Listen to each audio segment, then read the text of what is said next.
How dare the filmmakers change Smaug from a dragon to a wyvern? Didn't they consider that casual viewers are all well-versed in the anatomy of mythological creatures and would surely notice this relatively minor change?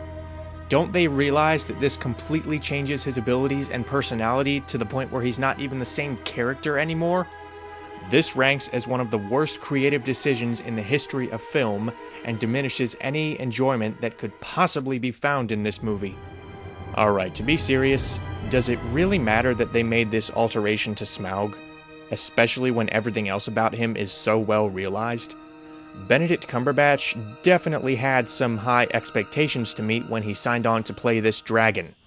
Not only is this one of the most famous characters that Tolkien ever created, but he was previously voiced terrifically by Richard Boone in the 1977 version. The Have-Gun Will Travel star brought a natural intensity and a vocal monstrosity that suited Smaug and set a pretty high bar in menacing charisma. As such, Cumberbatch insisted on more than just a voiceover. He wanted to completely inhabit the role through performance capture, the method that Andy Serkis famously utilized for Gollum. He definitely seems more reptilian and sadistic than Boone, but I just can't pick one over the other. They both capture the essence of the character in different ways, although I was wondering how they were going to apply performance capture to Smaug. At least Gollum, Caesar, and Kong are all somewhat humanoid in shape. A dragon's facial structure is nothing like ours, so I found it all the more impressive when they were able to credibly put Cumberbatch's movements onto Smaug while retaining his reptilian look. Otherwise, we might have gotten something like the lizard from The Amazing Spider-Man. Speaking of Smaug, the weapon that eventually kills him is also a slight departure. In the movie, the black arrow is changed to a black harpoon or a black spear, which makes sense, I suppose. In live action, I would find it pretty difficult to believe that a huge dragon would be killed by a normal-sized arrow, even if it did hit him in the weak spot. In addition, a lot of people have labeled the inclusion of Legolas as fan service. While he was definitely not in the original book, it makes geographical sense that Legolas of the Woodland Realm would be in the Woodland Realm. Although this does afford the opportunity for Orlando Bloom to portray a younger and more prejudiced iteration of the character, I do find it kind of funny that he's actually older than Lee Pace, the actor playing his father. Another elf character added to the story is Tauriel, who is nowhere to be found in Tolkien's writings and was created entirely for the movies. I guess you could see this as a cheap way of adding a female to what is essentially a male-dominated story, but the character is appealing and likable enough, thanks in part to Evangeline Lilly's performance, that I don't mind it in the least. The love triangle, though, is something that I wish the filmmakers had left out. While the relationship between Tauriel and Keeley is innocent enough, albeit a little rushed, Lily and Bloom come across as allies rather than potential romantic interests. Another questionable subplot comes in the form of the corruption in Lake Town.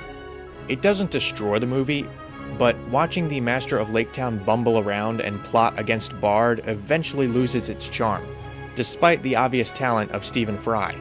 At a certain point, I just wanted to be done with his underhanded antics and get back to the action, which is another aspect that was added.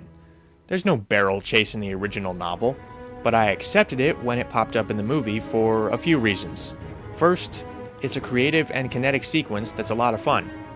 Come on, you have to admit it, it was enjoyable. Second, it emphasizes the prevalent threat of the orcs, who are growing bolder now that Sauron is giving them orders. Another action set piece that fans will probably take issue with is the climax. Rather than simply fly off to Lake Town after speaking with Bilbo, Smaug instead chases the dwarves through Erebor. This culminates in a chaotic battle at the Forges, where the heroes plan to kill the dragon with melted gold. Where did the writers come up with that? Well, it does give Thorin a face-to-face confrontation with Smaug, the being who took his home and everything he had ever known. On top of that, it has a lot of the same high-flying charm as the barrel chase and provides an intriguing look at the different sections of the intricately crafted Dwarf Kingdom. It's a huge departure from the book and could probably stand to be a little shorter, but once again, let's not forget the numerous ways in which the movie pays homage to Tolkien. As with the previous entries in the series, the extended edition is the way to go, especially for loyalists. One of the extra scenes, straight out of the novel, features a quirkily comedic recreation of the dwarves introducing themselves to Beorn. On the other hand, an odd deviation is how Gandalf came to hold the key to Erebor's secret entrance. According to the appendices, decades before the events of The Hobbit, the Grey Wizard actually receives the key from Thorin's father Thrain, who is a prisoner in Dol Guldur.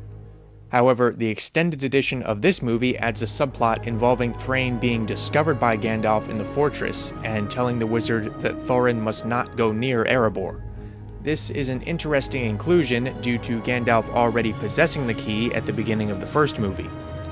I guess we'll just assume that Thrain gave it to him before the Battle of Moria.